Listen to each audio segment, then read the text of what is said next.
folks, welcome back. So, we're going to continue our presentation on the humanistic approach, but today we will be talking about the relevant research in this area.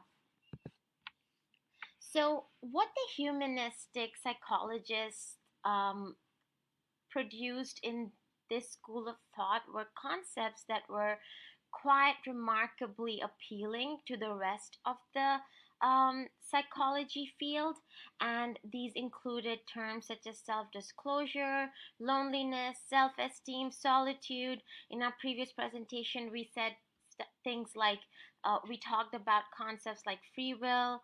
And so these are very oriented to the personal experience.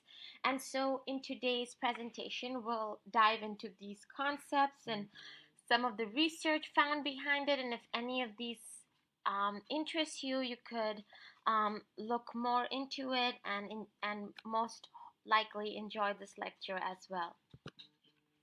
So, what is self-disclosure? It is revealing intimate information about oneself to another person. Now, self-disclosure plays a key role in the development of personal relationships, especially if you look at romantic relationships or intimate relationships.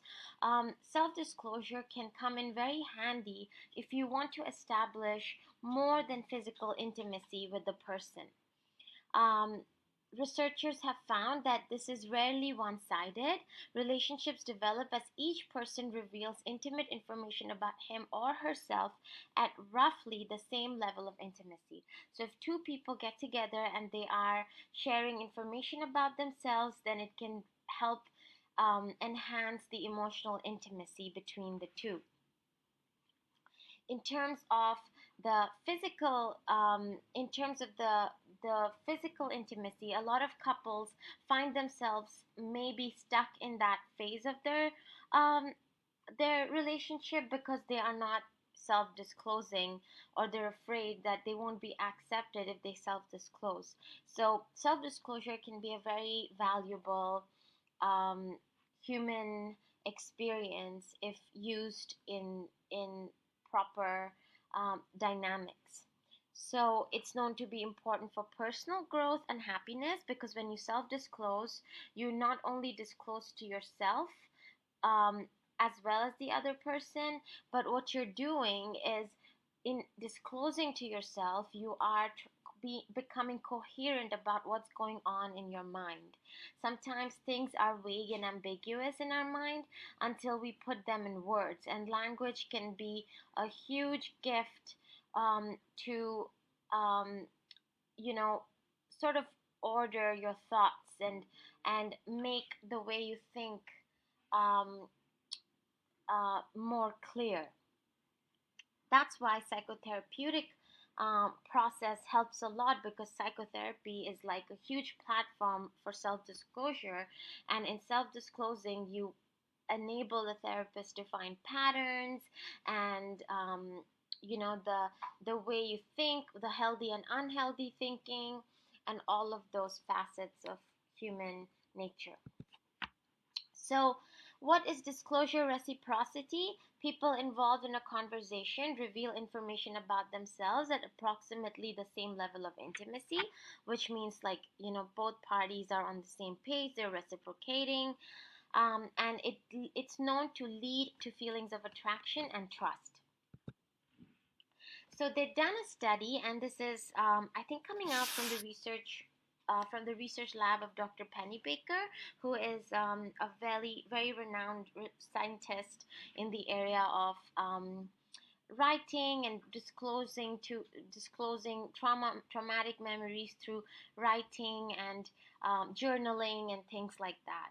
So what they did in this study is they took a group of participants and they asked half of them to write down about traumatic topics, and they call them the traumatic topics condition, which is the black line over here.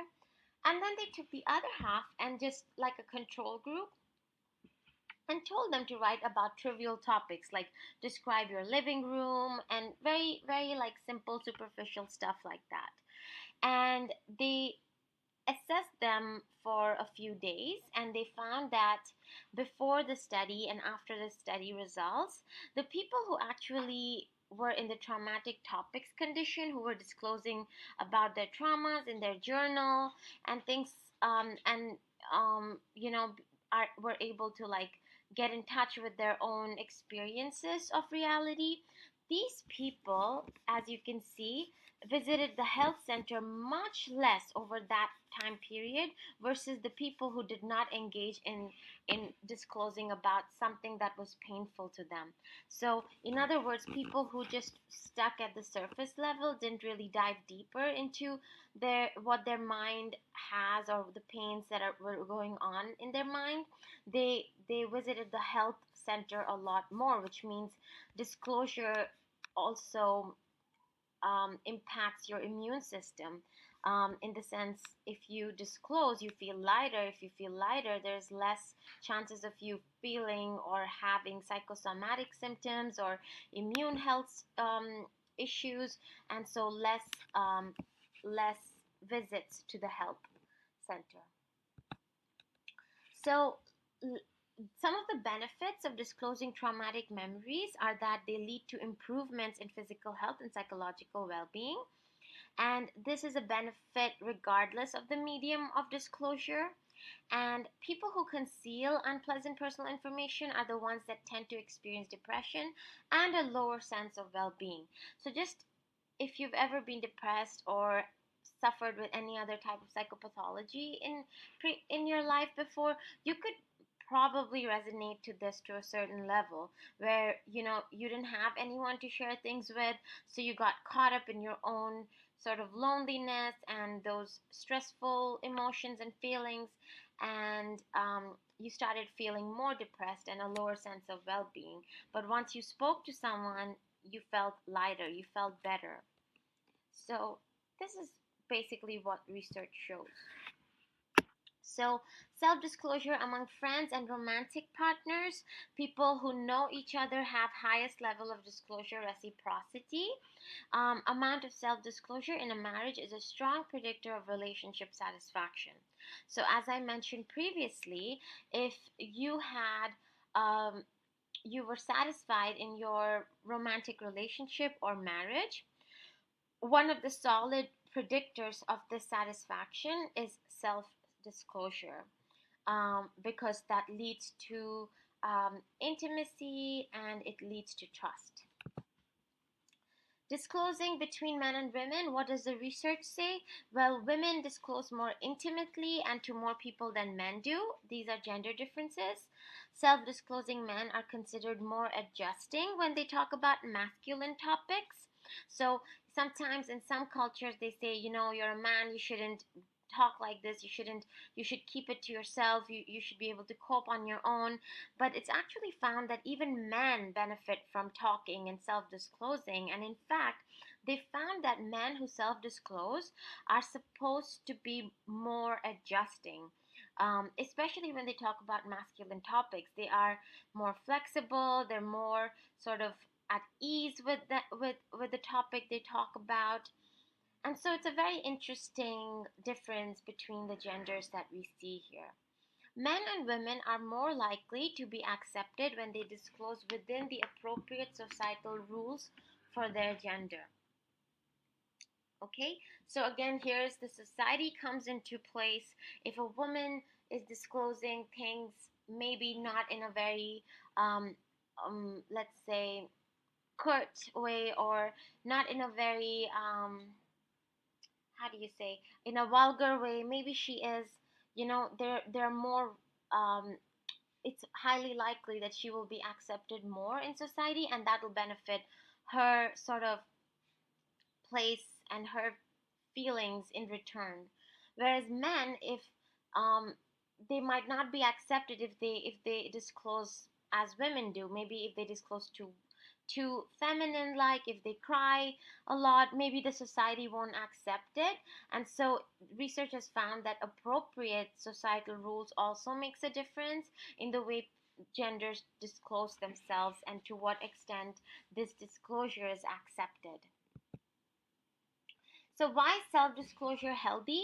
There are three prime reasons for this. Number one, it takes less energy um, than repressing unpleasant thoughts or emotions. So, just imagine if you don't want to discuss something with someone and you're putting in all your cognitive and emotional resources to repress that part of you. You could call it suppression, repression, cognitive repression, and you spend a lot of energy in repressing unpleasant thoughts and emotions. But if you self disclose, you really save that energy. It's much less economically um, heavy when you disclose, and when you spend less energy and all of those like cortisol levels and stuff go down, which is the stress hormone, then your immune system becomes better. You're also able to sleep better because you can share more. Um, Provides insights into one's own feelings. So, the second benefit is that when you self disclose, as I shared, language is so essential to um, being a part of the human experience, because when you can articulate your thoughts and emotions into concrete forms in the in the way of language, it provides insights into your own feelings, because now you are able to coherently articulate yourself. And you're also able to transform vague emotional experiences to coherent thoughts, which is the third prime benefit. As I shared earlier, when you self-disclose, you transform whatever is bothering you and you're ambiguous about it into something that's more concrete, and you feel more clear about it. So, loneliness is the next topic we'll talk about. What is loneliness? So, it occurs when a person's network of social relationships is smaller or less satisfying than the person desires. So, loneliness isn't just you being by yourself, but it's also you actually feeling a lack of sense of belonging. So, you can be living with a whole family, a house full of your family or your brother, sister, or you could be living in a dorm full of your friends. But if you don't feel that sense of belongingness to someone with whom you can just be yourself, share your thoughts and vision, then it can still make you feel lonely. So loneliness isn't just like a physical measure of how many people you're surrounded with, but it is actually the psychological experience of not feeling a sense of belongingness to other people. What are the causes and consequences of loneliness? Well, they vary as a function of culture as well. And the individual's vulnerability to loneliness becomes relatively stable over time. So, if you feel lonely today, then you will sort of be able to adapt to that over time. Although it sucks, it is something that you could have as a relatively stable construct and experience over time. So another thing is, when the definition says occurs when a person's network of social relations is smaller or less satisfying, it basically means that you have to feel satisfied. Like, some people can have one friend and they feel satisfied by it. Some people can have 10 friends and they're still not satisfied. So it comes down to this feeling of sense of belonging and feeling satisfied with who you have around you. So what are some of the characteristics of chronically lonely people? um, People who got high scores on the loneliness scales were also related to higher levels of social anxiety and self-consciousness. So if you feel more socially anxious and you feel more self-conscious in public, the higher is your likelihood of being lonely. The lower your self-esteem and your ability to assert yourself also leads to higher likelihood of being lonely. And other characteristics such as being pessimistic, having a negative mood, all of these are somewhat of antisocial traits, and this makes sense why um, something that's a byproduct of not feeling connected to people could be highly correlated with these antisocial traits. Not in a, when I say antisocial, it doesn't mean like going out and killing people, not in a hostile way, but more in a, passive, in dysfunctional sort of way.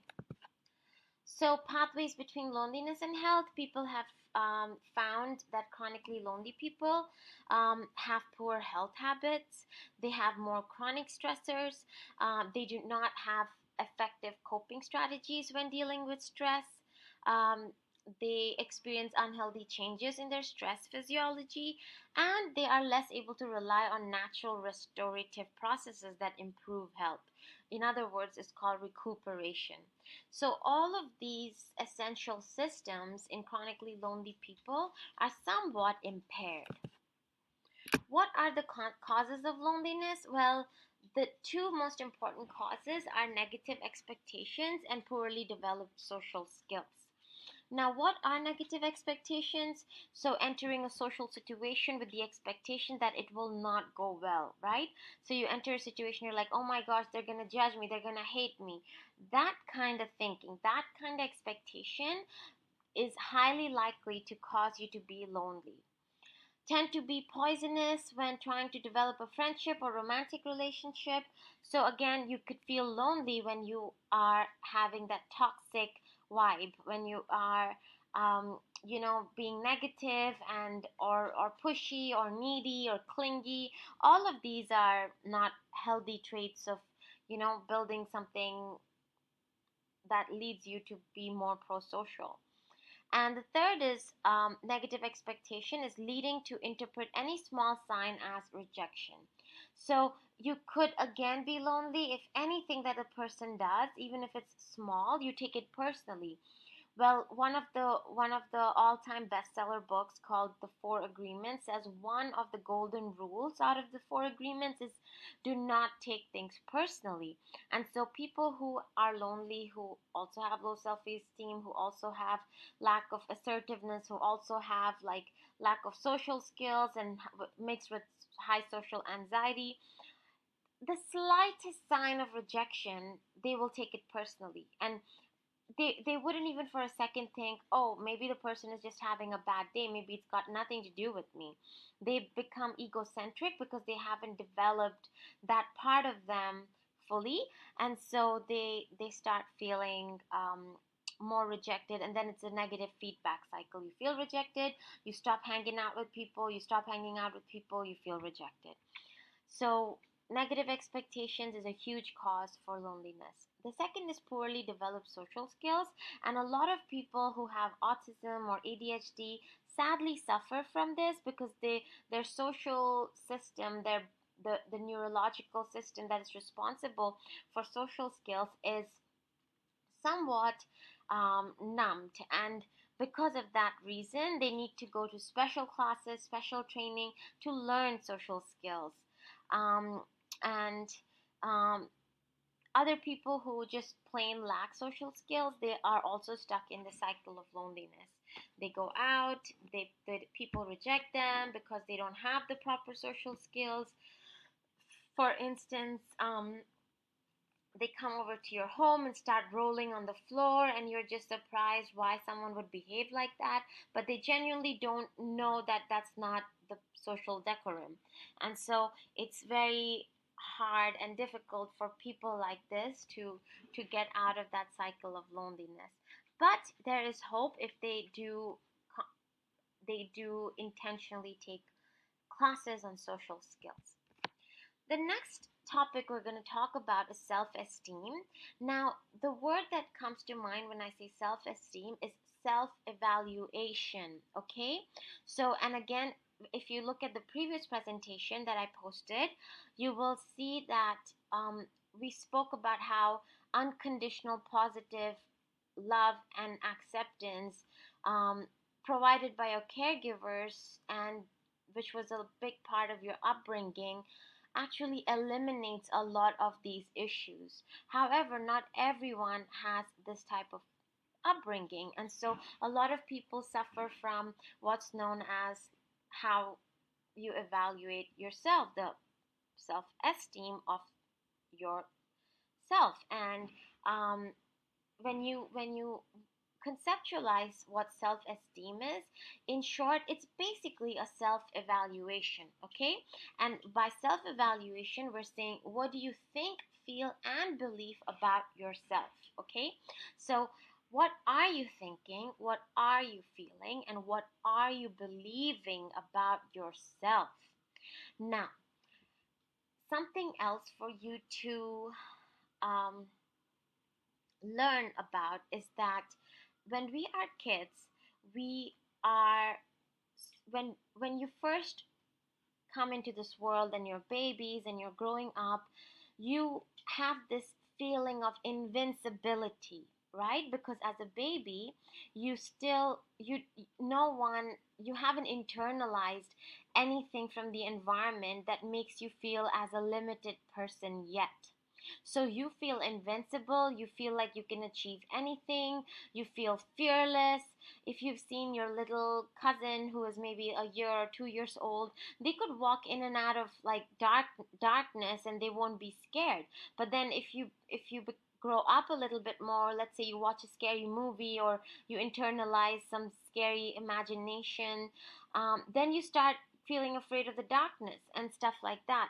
So it it is in growing up, what happens is that you start developing something known as the voice of knowledge.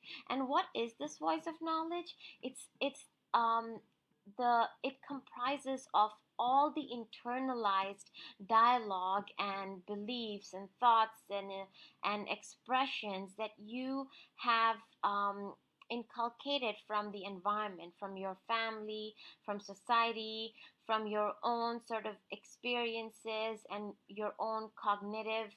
Um, Once you develop greater cognitive capacities, it's your own evaluation of certain events that you internalize and turn apart from the other voices. And so this voice of knowledge becomes a huge part of your psyche. And what happens is that starts dictating your self evaluation.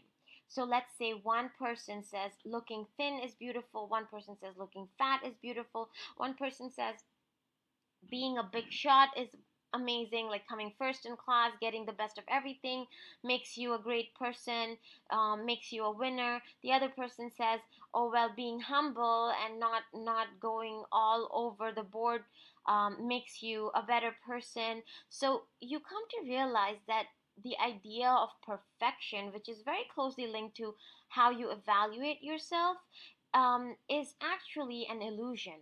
So perfectionism is to a large extent an illusion, because you can never really satisfy the gazillion different voices that are comprised within your voice of knowledge, right? And so and to top it all off, some of these internalized voices are even contradicting each other.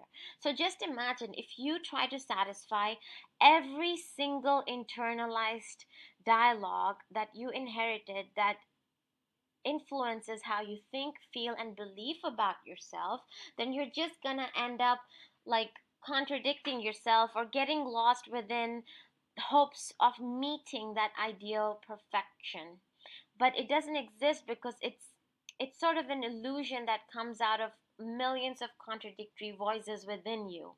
And so, sad to say, but to a large extent, self-esteem, people can feel low self-esteem when they set these unrealistic expectations of themselves, and when they are stuck in this pattern of um, relying on external validation, and they haven't grown up in an environment that accepted them regardless of who they were.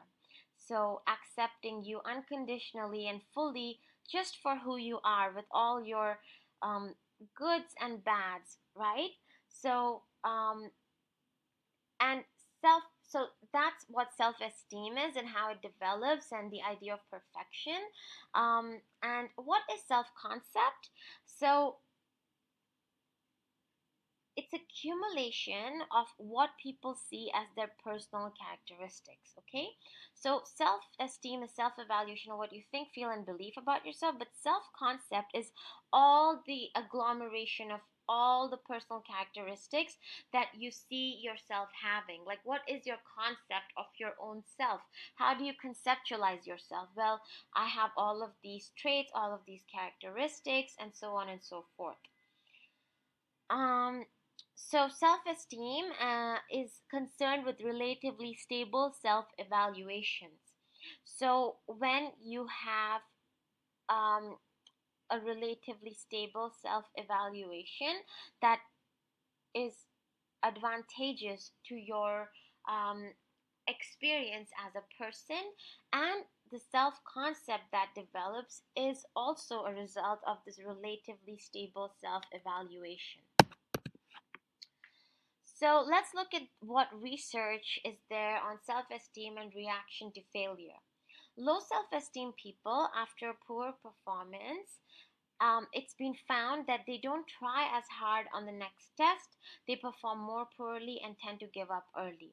Now, why do you think that is? Because if they brought a bunch of people and they judged their esteem levels given a survey, and they told the low self-esteem people a lie that they didn't perform well on the test, then the person with a low self-esteem, they're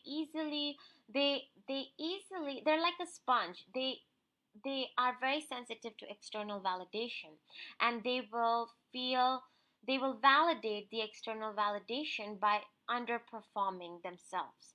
So if someone came up and said you suck at this, then the person themselves will make it happen just because they believe that they suck at it.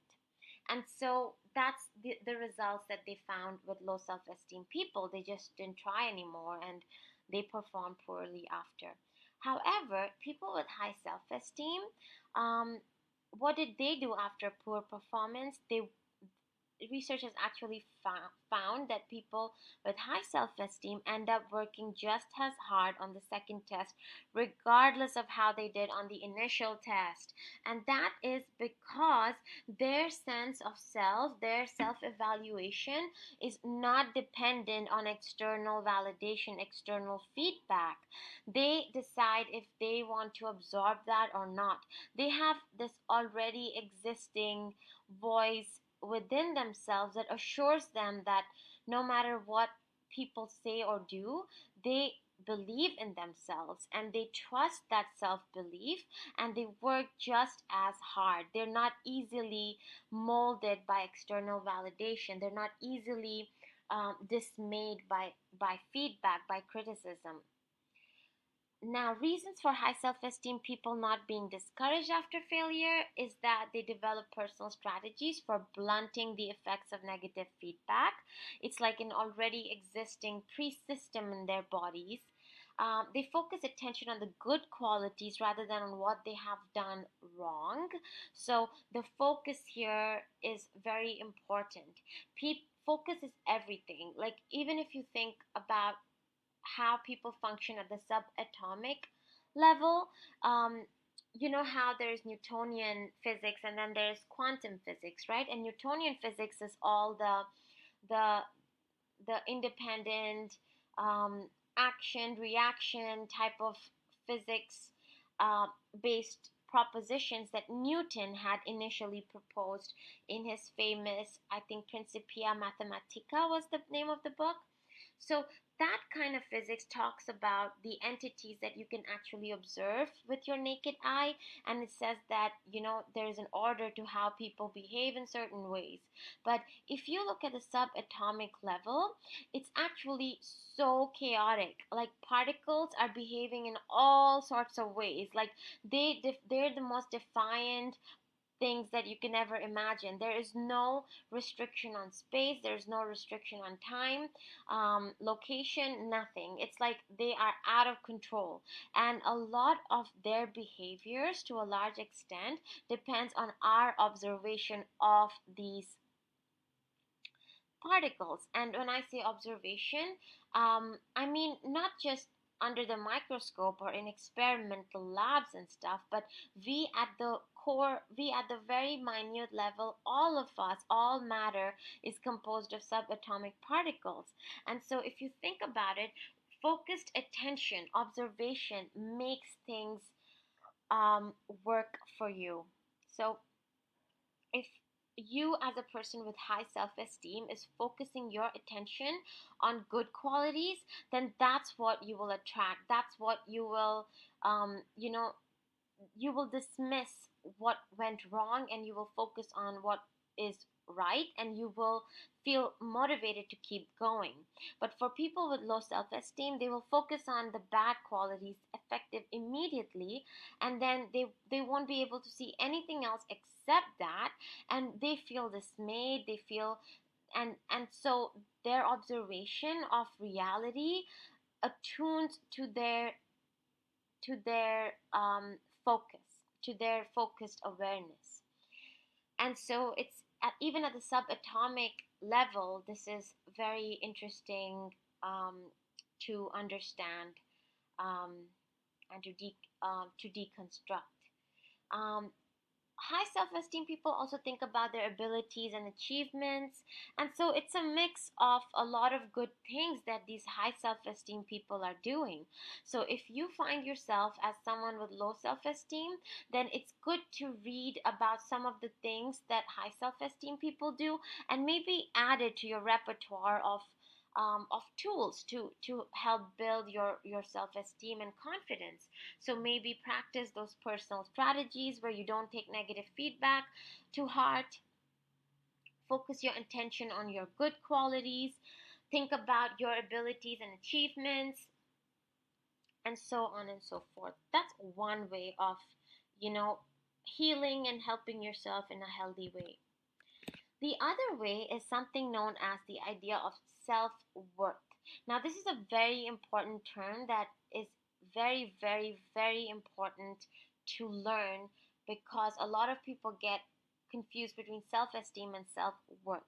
Remember, self esteem is a self evaluation about how you think, feel, and believe about yourself. Self worth is a recognition that you are worthy of love and respect. Period. Done. It's a done deal. Okay? So self worth is, you have already recognized and you have put a stamp on it and you have sealed the deal that you are worthy of love and respect. That's it. No questions, no concerns, no doubts, no fears, no anxiety around this. That's it.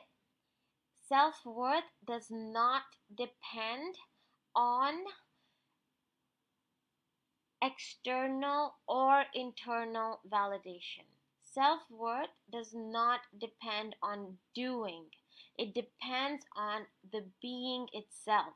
So, just the fact that you are a human being and you exist in a world as a being itself is recognition enough that you are worthy of love and respect, because you are a being. And it might sound, a little confusing at first or hard to grasp, or maybe a bit too spiritual or out there, but that is the definition of self worth. Self esteem is something that you get because of external or internal achievements, people's internalized dialogue that manifests in as the voice of knowledge that you inherit and you grow up with. But self-worth is independent of any of that. If you want to truly understand what self-worth is, then do an exercise, if possible, where you close your eyes and try this out for 5 minutes. Close your eyes and ask yourself, if everything was stripped away from you, everything, everything, your achievements, your education, your status in society, your finances, your family, friends, your identity, everything was stripped away from you. Just imagine everything gone, and it's just you and yourself sitting with you and yourself. And ask yourself the question, what is it about me that I would truly love and respect if everything else was taken away from me? What is that part of me that is worthy of love and respect? Try this exercise, try this activity, and you will see that the answers you will get will be quite remarkable. You might receive the answer that it's your genuine intention to want good for others, or it's your ability to work hard, or it's your, you know, good intention towards people and things, or it's your talent, or your natural curiosity, your natural um, sensitivity, and things like that. So it's the recognition that you're worthy of love and respect, irrespective of anything that is externally oriented and internalized from the external world. So, what are contingencies of self worth? Areas people use to evaluate themselves. So, contingencies are basically things that people use to evaluate themselves. People who rely on uncontrollable contingencies put their emotional well being on the line. So, when you base your self worth on things that you can't even control, like, say, someone um, accepted someone else in grad school and not you. Well, there was only one spot and there were like 200 people who applied, and this one person who got in was actually the interviewer's assistant. Let's say that. How uncontrollable would that situation be? But now, instead of seeing how uncontrollable the situation is, you put everything on yourself, the blame that, oh, I'm not good enough, that's why I didn't get in. If I was good enough, I would be that lucky one. So when you do that, you're putting your emotional well-being on the line. People, on the other hand, people who base their self-esteem on contingencies largely under their control are less prone to depression and anxiety. So this is again, if something is under your control, let's say, okay, let's say they were the interviewer said, I want 10 people to show up at my doorstep tomorrow, first thing in the morning. Whoever comes first will be the one I'll take. First come, first serve. And now, when you base your self-esteem on things that you can control, you run, you go there first and foremost, and then the interviewer chooses you because you were first come, first serve, and it's something that was in your control, that is a good thing to base your self-esteem off of. And these type of people who base their self-esteem on controllable contingencies end up feeling less prone to depression and anxiety because they got it under control. They aren't blaming themselves unnecessarily for things that are not even in their control. So, what are contingencies of self worth? They can be competencies, competition, approval from generalized others, family support, appearance, God's love, and virtue. Now, what are competencies? Abilities and performance in various areas, particularly academic. And these are things that are controllable, right? Competition, it's an uncontrollable contingency. Approval from generalized others, well, approval and acceptance is is an uncontrollable contingency because you can't really make someone accept you, make someone approve you, but you can certainly control the perception you have of these people, right? So the perception of how you feel people are accepting or rejecting you is under your control, which in turn must shape your self esteem or self worth, not the other way around. Family support, again, it's not in your control. Appearance, somewhat in your control, somewhat not really. Um, but you can base your self esteem on the part of you that is in your control. God's love, the belief that we're loved, valued, and unique in the eyes of God, that's in your control. You can have that belief, that perception. And virtues, adhering to personal ethical standards and judging ourselves as good and moral individuals, that is also a contingency of self worth, a controllable contingency. So, what are the advantages and disadvantages of using contingencies like this? People don't have to be competent at everything to feel good about who they are. The advantage is that when you use contingencies that are within your control, you don't have to be competent in everything to feel good about who you are.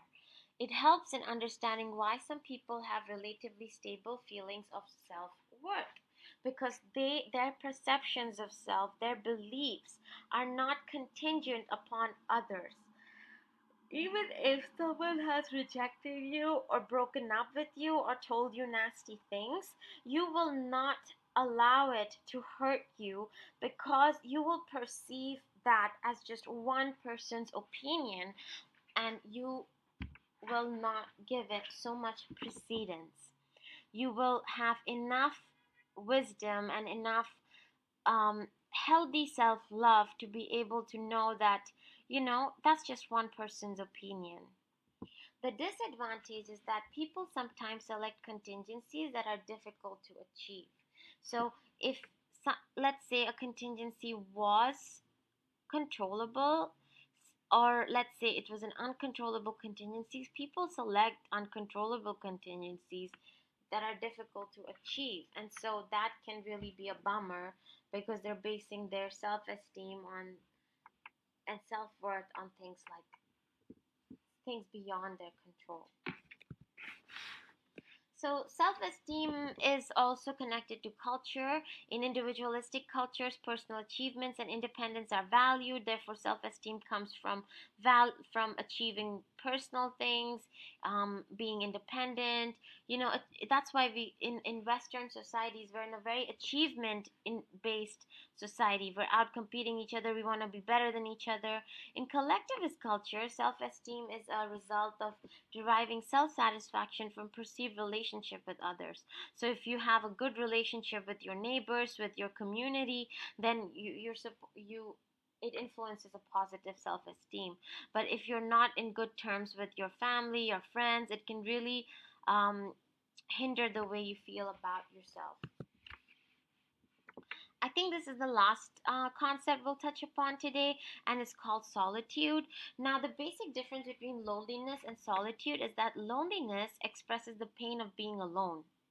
Solitude expresses the glory of being alone.